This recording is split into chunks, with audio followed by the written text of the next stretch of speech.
السلام علیکم۔ رات کے 8 بجے ہیں۔ یہ ریڈیو پاکستان ہے۔ خبرنامے کے ساتھ میں ہوں آصفہ محفوظ اور میں ہوں عبد القدیر۔ پہلے شامل کریں گے نیوز ہیڈ لائنز۔ وزیر اعظم اور ترک صدر نے آج استنبول شپ یارڈ میں پاک بحریہ کے لیے تیار کیے گئے میلجیم کارویٹ بحری جہازوں میں تیسرے بحری جہاز PNS خیبر کا افتتاح کیا۔ افتتاحی تقریب سے خطاب کرتے ہوئے شہباز شریف نے واضح کیا کہ پاکستان اور ترکیہ کے درمیان تعاون کا مقصد جنگ اور جارحیت کا فروغ نہیں بلکہ امن اور دفاع ہے۔ قومی اسمبلی کو آج یقین دلایا گیا کہ حکومت متاثرین سیلاب کو امداد اور معاوضوں کی ادائیگی کے لیے اپنی ذمہ داری پوری کرے گی۔ وزیر خزانہ نے کہا ہے کہ موجودہ حکومت مالی استحکام یقینی بنا کر عوام کی زندگی آسان بنانے کے لیے مختلف اقدامات کر رہی ہے۔ وزیر داخلہ نے کہا ہے کہ تحریک انصاف کے چیئرمین کو راولپنڈی میں عوامی جلسہ ملتوی کر دینا چاہیے کیونکہ سیکیورٹی ایجنسیوں نے اس حوالے سے ریڈ الرٹ جاری کیا ہے۔ سبکدوش ہونے والے joint chiefs of staff committee کے چیئرمین نے اس بات کا اعادہ کیا ہے کہ ملک کا دفاع ناقابل تسخیر ہے اور دلیر جوان اسے مزید مضبوط بنانے میں کوئی کسر نہیں چھوڑیں گے۔ آج دنیا بھر میں خواتین پر تشدد کے خاتمے کا عالمی دن منائے جانے کے موقع پر وزیر اعظم نے اس طرح کے عمل کے خاتمے کے لیے کردار ادا کرنے کے عزم پر زور دیا ہے۔ آج خواتین کے خلاف تشدد کے خاتمے کے عالمی دن کے موقع پر جاری کی گئی ایک تازہ رپورٹ میں کہا گیا ہے کہ بھارت کے غیر قانونی زیر قبضہ جموں کشمیر میں گزشتہ 33 برسوں کے دوران بھارتی فوج نے 2300 سے زائد خواتین کو شہید کر دیا۔ خلیج تعاون کونسل نے کونسل کے رکن ممالک ان کی اقدار اور علاقائی اور عالمی فورمز پر ان کے کردار کے خلاف ذرائع ابلاغ کی مضمون مہم کو مسترد کر دیا ہے۔ آج قطر میں فیفا ورلڈ کپ میں ایران نے ویلز کو 2-0 سے ہرا دیا جبکہ سینیگال نے قطر کو 3-1 سے ہرا دیا۔ آج صدر اور وزیر اعظم نے فلم اور ٹی وی کے نامور اداکار اور کامیڈین اسماعیل طارہ کی وفات پر دکھ اور افسوس کا اظہار کیا ہے جنہیں آج کراچی میں سپرد خاک کیا گیا۔ اور اب خبروں کی تفصیل کے ساتھ پہلے عبد القدیر۔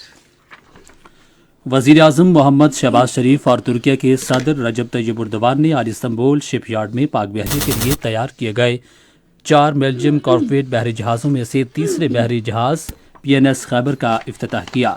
تقریب سے خطاب کرتے ہوئے وزیر اعظم شہباز شریف نے کہا کہ PNS خیبر کی افتتاحی تقریب کے انعقاد سے ہمارے تاریخی تعلقات اور بھائی چارے میں ایک اور عظیم دن کا اضافہ ہو گیا ہے۔ دونوں ملکوں کے درمیان دیرینہ برادرانہ تعلقات کا حوالہ دیتے ہوئے انہوں نے پاکستان کا ساتھ دینے اور ہر بین الاقوامی فورم پر حمایت کرنے پر ترکیہ کا شکریہ ادا کیا۔ انہوں نے واضح کیا کہ ہمارے تعاون کا مقصد جنگوں اور جارحیت کو نہیں بلکہ امن اور دفاع کو فروغ دینا ہے۔ شہباز شریف نے یوکرین کی بندرگاہوں سے گندم کی برآمد کے لیے ترک صدر کی کاوشوں کو سراہا۔ اگر ایسا نہ ہوتا تو یوکرین جنگ سے پاکستان جیسے ترقی پذیر ممالک کے لیے سنگین مسائل پیدا ہو سکتے تھے۔ انہوں نے حال ہی میں پاکستان میں تباہ کن سیلاب کے دوران معاونت پر ترک صدر کا خصوصی شکریہ ادا کیا۔ اس موقع پر دفاعی پیداوار کے وزیر محمد اسرار ترین نے کہا کہ یہ منصوبہ ہمارے بھائی چارے اور مضبوط دفاعی اشتراک کا عملی ثبوت ہے۔ انہوں نے اعتماد ظاہر کیا کہ مستقبل میں یہ تعاون مزید مضبوط ہوگا۔ پاک بحریہ کے سربراہ ایڈمرل محمد امجد خان نیازی جنہوں نے تقریب میں شرکت کی، اس موقع پر دونوں ممالک کی قیادت کو مبارکباد پیش کی اور پاکستان سے دفاعی تعاون پر ترک صدر کا شکریہ ادا کیا۔ دونوں ملکوں کے درمیان مشترکہ تعاون پر مبنی میلجیم منصوبہ پاکستان اور ترکیہ کے درمیان تصویراتی شراکت داری میں ایک اہم سنگ میل ہے۔ اس منصوبے کے تحت بحریہ کے لیے پہلے بحری جہاز PNS بابر کی افتتاحی تقریب گزشتہ سال اگست میں استنبول میں ہوئی تھی جبکہ دوسرے بحری جہاز PNS بدر کا سنگ بنیاد رواں سال مئی میں کراچی میں رکھا گیا تھا۔ ترکیہ میں 2 روزہ قیام کے دوران وزیر اعظم شہباز شریف اور ترک صدر رجب طیب اردوان دو طرفہ تعلقات، علاقائی صورتحال اور باہمی دلچسپی کے امور سمیت دیگر اہم معاملات پر تبادلہ خیال کریں گے۔ روانگی سے قبل اپنے ٹویٹس میں وزیراعظم نے کہا کہ صدر طیب اردوان کی قیادت میں پاکستان اور ترکیہ کے دو طرفہ تعلقات تصویراتی شراکت داری کے نئے دور میں داخل ہو گئے ہیں۔ انہوں نے کہا کہ ہم ان تعلقات کے مواقع سے مکمل فائدہ اٹھانے کی راہ پر گامزن ہیں۔ شہباز شریف نے کہا کہ اعلیٰ سطح پر وفود کے تبادلے ہماری شراکت داری کا اہم حصہ ہیں۔ وزیراعظم نے کہا کہ وہ ترکیہ کے بھائیوں اور بہنوں کی گرمجوشی پر ان کے شکر گزار ہیں۔ قومی اسمبلی کو آج یقین دلایا گیا کہ حکومت سیلاب سے متاثرہ عوام کو امداد اور معاوضوں کی فراہمی کی اپنی ذمہ داری پوری کرے گی۔ وزیر دفاع خواجہ محمد آصف نے ایوان میں GDA کے غوث بخش خان مہر کے نکات کا جواب دیتے ہوئے کہا کہ سیلاب سے متاثرہ لوگوں کو بلا تفریق امداد فراہم کرنا وفاقی اور صوبائی حکومتوں کی مشترکہ ذمہ داری ہے۔ انہوں نے مزید کہا، کسان پیکج بھی دیا گیا ہے ان تمام علاقوں میں جہاں پہ سیلاب سے لوگ متاثر ہوئے ہیں۔ لوگوں کو انفرادی طور کے اوپر بھی امداد دی جا رہی ہے۔ وسائل سے کہیں زیادہ گورنمنٹ اپنے آپ کو اسٹریچ کر کے دوسرے سیکٹر سے پیسے نکال کے ان علاقوں کو دے رہی ہے۔ یہ ہماری ایک مشترکہ ذمہ داری ہے۔ یہ کوئی صوبائی حکومت یا وفاقی حکومت کا کوئی تفریق نہیں ہے اور یہ نبھائیں گے ہم انشاءاللہ تعالی۔ موسمیاتی تبدیلی کی وزیر شیری رحمان نے ایوان میں اظہار خیال کرتے ہوئے کہا کہ سیلاب سے متاثرہ علاقوں میں وسائل بلا امتیاز تقسیم کیے جائیں گے۔ اس سے قبل قومی غذائی تحفظ کے پارلیمانی سیکرٹری احمد رضا مانیکا نے وقفہ سوالات کے دوران ایوان کو بتایا کہ بلوچستان اور سندھ کے سیلاب سے متاثرہ علاقوں میں جانوروں کی صحت اور افزائش کو بہتر بنانے کے لیے فلڈ ریلیف مشن کا آغاز کیا گیا ہے۔ انہوں نے کہا کہ سیلاب کی تباہی کے تناظر میں دودھ اور گوشت کی طلب اور رسد یقینی بنانے کے لیے زیادہ دودھ دینے والے اور زیادہ گوشت کے حامل جانوروں کی درآمد کی اجازت دی گئی ہے۔ صحت کی پارلیمانی سیکرٹری شازیہ صوبیہ اسلم سومرو نے کہا کہ ادویات کی قلت سے متعلق عوامی شکایات کا ازالہ کیا جا رہا ہے۔ انہوں نے کہا کہ سیلاب زدگان کو بروقت علاج معالجہ فراہم کرنے کے لیے سیلاب سے متاثرہ علاقوں میں طبی کیمپ لگائے گئے ہیں۔ ریلوے کی پارلیمانی سیکرٹری کرن عمران ڈار نے ایوان کو بتایا کہ مسافروں کو بہترین سفری سہولت فراہم کرنے کے لیے جلد بین الاقوامی معیار کی 230 برق رفتار بوگیاں پاکستان ریلوے کے بیڑے میں شامل کی جائیں گی، اور انہوں نے کہا کہ زائد گنجائش کی حامل 820 بوگیوں کی خریداری بھی حتمی مرحلے میں ہے۔ صنعتوں اور پیداوار کی پارلیمانی سیکرٹری شاہدہ رحمانی نے ایوان کو بتایا کہ وفاقی تحقیقاتی ادارے نے پاکستان اسٹیل مل سے 3 میٹرک ٹن پیتل اور تانبے کی چوری کی تحقیقات شروع کر دی ہے۔ ایوان کا اجلاس اب جمعرات کی شام 5 بجے ہوگا۔ وزیر خزانہ اسحاق ڈار نے کہا ہے کہ موجودہ حکومت مالی استحکام یقینی بنا کر عوام کی زندگی آسان بنانے کے لیے مختلف اقدامات کر رہی ہے۔ انہوں نے یہ بات چین کے سفیر نونگ رانگ سے آج اسلام آباد میں ملاقات میں کہی۔ دونوں رہنماؤں نے پاکستان اور چین کے درمیان اقتصادی اور مالیاتی شعبوں میں تعاون کو فروغ دینے پر تبادلہ خیال کیا۔ وزیر خزانہ نے اس موقع پر دونوں ملکوں کے درمیان دیرینہ اور برادرانہ تعلقات کے حوالے سے تبادلہ خیال کیا اور کہا کہ دونوں ملکوں کے مختلف معاشی شعبوں میں تاریخی اور مضبوط دو طرفہ تعلقات ہیں۔ انہوں نے پاکستان میں تباہ کن سیلابوں کے نقصانات کو بھی اجاگر کیا، جس سے قیمتی جانوں کے ضیاع کے علاوہ بنیادی ڈھانچے، زراعت اور املاک بڑے پیمانے پر متاثر ہوئیں۔ چینی سفیر نے اس موقع پر اظہار خیال کرتے ہوئے مشکل کی گھڑی میں پاکستان کو اپنی حکومت کی مسلسل مدد اور تعاون کا یقین دلایا اور بتایا کہ چین ان مشکل حالات میں پاکستان کے عوام کے ساتھ ہے، اور انہیں پاکستان میں چینی منصوبوں کے لیے سہولتیں فراہم کرنے پر پاکستان کی حکومت کا شکریہ بھی ادا کیا۔ یہ خبریں آپ ریڈیو پاکستان سے سن رہے ہیں۔ وزیر داخلہ رانا ثناءاللہ نے کہا ہے کہ تحریک انصاف کے سربراہ عمران خان کو اپنا جلسہ ملتوی کر دینا چاہیے کیونکہ سیکورٹی اداروں نے اس میں دہشت گردی کا خدشہ ظاہر کیا ہے۔ انہوں نے آج اسلام آباد میں صحافیوں سے گفتگو کرتے ہوئے کہا کہ کوئی بھی ملک دشمن یا دہشت گرد گروپ اس جلسے کو پاکستان میں بدامنی کے لیے استعمال کر سکتا ہے۔ وزیر داخلہ نے کہا، ہم نے حکومت کی طرف سے ایڈوائزری بھی جاری کی ہے۔ آج میں نے میٹنگ میں چیف سیکرٹری پنجاب اور IG پنجاب کو خود اس بات سے آگاہ بھی کیا ہے کہ جلسہ کے چاروں اطراف سخت حفاظتی انتظام ہونا چاہیے اور وہاں پہ کوئی بھی آدمی جو ہے جامہ تلاشی کے بغیر اسے داخل نہ ہونے دیا جائے۔ اسٹیج کو by all means bullet proof رکھا جائے۔ وفاقی وزیر نے کہا کہ یہ ہدایت نامہ خفیہ اداروں کی طرف سے سیکیورٹی خطرات کا اندازہ لگانے کے بعد جاری کیا گیا۔ رانا ثناءاللہ نے قوم سے بھی اپیل کی کہ وہ ایسے جلسوں میں شرکت نہ کرے جن کا مقصد ملک میں نفرت اور انتشار پھیلانا ہے۔ موسمیاتی تبدیلی کی وزیر سینیٹر شیری رحمان نے کہا ہے کہ پاکستان تحریک انصاف کے چیئرمین عمران خان ریاستی امور میں مداخلت کر رہے ہیں اور ان سے کہا کہ وہ خود کو وزیر اعظم سمجھنا چھوڑ دیں. انہوں نے اسلام آباد میں ایک بیان میں کہا کہ حکومت نے joint chiefs of staff committee کے چیئرمین اور بری فوج کے سربراہ کو سینیئرٹی اور میرٹ کی بنیاد پر تعینات کیا ہے. انہوں نے کہا کہ بری فوج کا سربراہ مقرر کرنے میں عمران خان کا کوئی آئینی کردار نہیں. وفاقی وزیر نے کہا کہ عمران خان کی انا اور ذاتی بیانی کی وجہ سے ملک مشکلات کا شکار ہوا ہے. خزانہ کی وزیر اسحاق ڈار نے کہا ہے کہ موجودہ حکومت متعدد پروگراموں کے ذریعے پسماندہ لوگوں کا معیار زندگی بہتر بنانے اور ان کی مدد کے لیے پرعزم ہے. انہوں نے یہ بات آج خزانہ ڈویژن میں قومی صحت کارڈ صحت سہولت پروگرام کے بارے میں وزیر اعظم کی قائم کردہ خصوصی کمیٹی کے اجلاس کی صدارت کرتے ہوئے کہی. اجلاس میں صحت سہولت پروگرام کی نوعیت اور آپریشنل لاہ عمل کا جائزہ لیتے ہوئے کہا کہ اس وقت وفاقی دارالحکومت اسلام آباد آزاد جموں کشمیر گلگت بلتستان اور ضلع تھرپارکر کی تمام آبادی کو وفاقی صحت سہولت پروگرام تک رسائی دی گئی ہے. سبکدوش ہونے والے joint chief of staff committee کے چیئرمین جنرل ندیم رضا نے وطن عزیز کے دفاع میں مسلح افواج کی قربانیوں کو سراہا. انہوں نے یہ بات آج joint staff headquarters Rawalpindi میں اپنے اعزاز میں خصوصی الوداعی تقریب سے خطاب کرتے ہوئے کہی. جنرل ندیم رضا مسلح افواج میں 41 برس کی سروس کے بعد کل ریٹائر ہو رہے ہیں.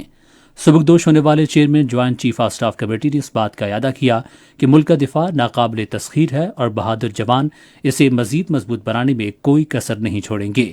تینوں مسلح افواج کے چاق و چوبند دستے نے اس موقع پر chairman joint chief of staff committee کی آمد پر انہیں گارڈ آف آنر دیا اور انہیں گارڈ آف آنر اور مارچ پاسٹ کا معائنہ کیا.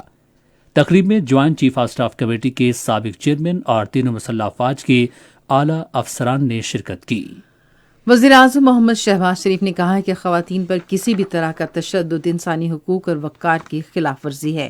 انہوں نے آج خواتین پر تشدد کے خاتمے کے بین الاقوامی دن کے موقع پر ایک ٹویٹ میں کہا کہ اگر کوئی معاشرہ کسی بھی طرح کے تشدد کو نظر انداز کرتا ہے تو وہ مہذب اور جمہوری ہونے کا دعویٰ نہیں کر سکتا. وزیر اعظم نے کہا کہ آج کے دن ہم سب ایسے واقعات کے خاتمے میں اپنا کردار ادا کرنے کا عزم کرتے ہیں. منصوبہ بندی اور ترقی کے وزیر احسن اقبال نے ملک کی ترقی کے لیے خواتین کو بااختیار بنانے کی ضرورت پر زور دیا ہے. انہوں نے آج اسلام آباد میں ایک تقریب سے خطاب کرتے ہوئے کہا کہ تاجر خواتین کو سازگار اور محفوظ ماحول کی فراہمی ہماری قومی ذمہ داری ہے. احسن اقبال نے کہا کہ ہمارا مذہب اور آئین بھی خواتین کے حقوق کے تحفظ کا ضامن ہے. خواتین کے خلاف تشدد کی مذمت کرتے ہوئے وفاقی وزیر نے کہا کہ ملازمت کی جگہوں اور تعلیمی اداروں میں خواتین کا احترام کیا جانا چاہیے اور قومی ترقی میں زیادہ مؤثر کردار ادا کرنے کے لیے ان کی حوصلہ افزائی کرنی چاہیے. پاکستان کا آئین اس بات کی ضمانت فراہم کرتا ہے کہ ہم اپنے ملک کے اندر کسی قسم کے جینڈر کی بنیاد کے اوپر تفریق نہ کریں. ہم سوسائٹی کے اندر اس بات کی اویئرنیس پیدا کریں کہ خواتین کے خلاف جرائم ناقابل قبول ہیں. خواتین کے لیے تحفظ فراہم کرنا ہماری قومی ذمہ داری ہے. منصوبہ بندی اور ترقی اور خصوصی اقدامات کی وزارت نے صنفی تشدد کے خلاف 16 روزہ مہم کا آغاز کیا ہے اور خواتین پر تشدد کے خاتمے کے عالمی دن کے موقع پر خواتین کو سماجی و اقتصادی سطح پر خود مختار کرنے کے لیے وزارت میں جینڈر یونٹ قائم کیا. یہ خواتین پر تشدد کے خاتمے کے عالمی دن کے موقع پر شروع کی گئی ایک سالانہ بین الاقوامی مہم ہے. مہم کے تحت وزارت سے منسلک ینگ ڈیولپمنٹ فیلوز نے عوام میں آگاہی پیدا کرنے کے لیے ایونٹ کے انتظام کے لیے تعلیمی اداروں کے دورے شروع کر دیے ہیں. پنجاب کے گورنر محمد بلیغ الرحمان نے کہا ہے کہ عوامی خدمت موجودہ حکومت کا مشن ہے اور حکومت اس سلسلے میں اپنا سفر جاری رکھے گی. وہ آج گورنر ہاؤس لاہور میں سابق رکن پنجاب اسمبلی چودھری عبدالرزاق ڈھلو کی قیادت میں سرگودا سے تعلق رکھنے والے مسلم لیگ نون کے وفد سے گفتگو کر رہے تھے. گورنر پنجاب نے کہا کہ نفرت اور انتشار کی سیاست ملک کے مفاد میں نہیں ہے اور انہوں نے کہا کہ ان کے دروازے لوگوں کے لیے ہمیشہ کھلے ہیں. انہوں نے وفد کو ان کے مسائل کے حل کا یقین دلایا. گورنر سندھ کامران خان ٹیسوری نے کہا کہ وفاقی اور صوبائی حکومت مخیر حضرات اور شہریوں نے متاثرین سیلاب کے لیے بہت کام کیا ہے. مزید تفصیل ہمارے حیدرآباد کی نمائندہ سیدہ چانڈیو سے.